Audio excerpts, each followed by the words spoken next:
Штипската библиотека ја доби првата роднокрајна библиографија која го истражува местото на Штип и Штипско во весниците и списанијата во текот на минатата година.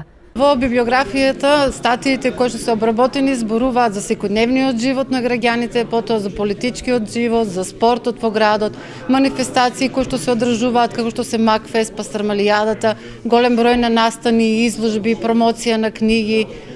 Потоа имаме се поместени голем број на интервју со познати личности, како и изјава на јавни личности од нашиот град. Собраните материјали се достапни на интернет. Важно е затоа што сите овие статии што се состапени во оваа публикација може да се најдат и во Кобис базата во која што работат библиотеките во Македонија, меѓутоа и пошироко.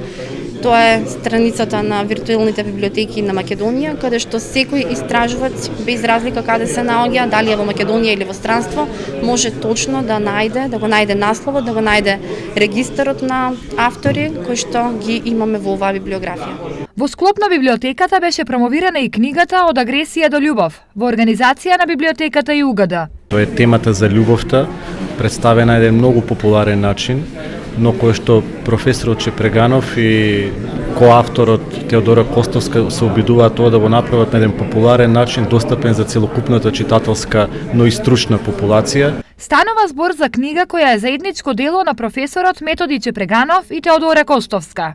Љубовта е двигател на позитивна енергија на секој поединец на мајката Земја, планета.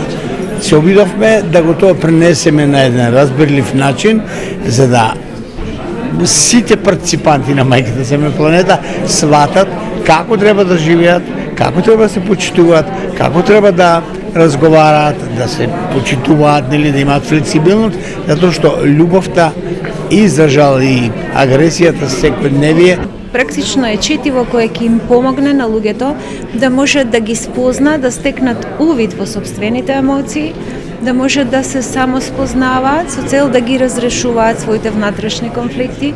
Оваа промоција всушност беше реализирана како интерактивна трибина, на која можност за прашање и дискусија имаше и публиката.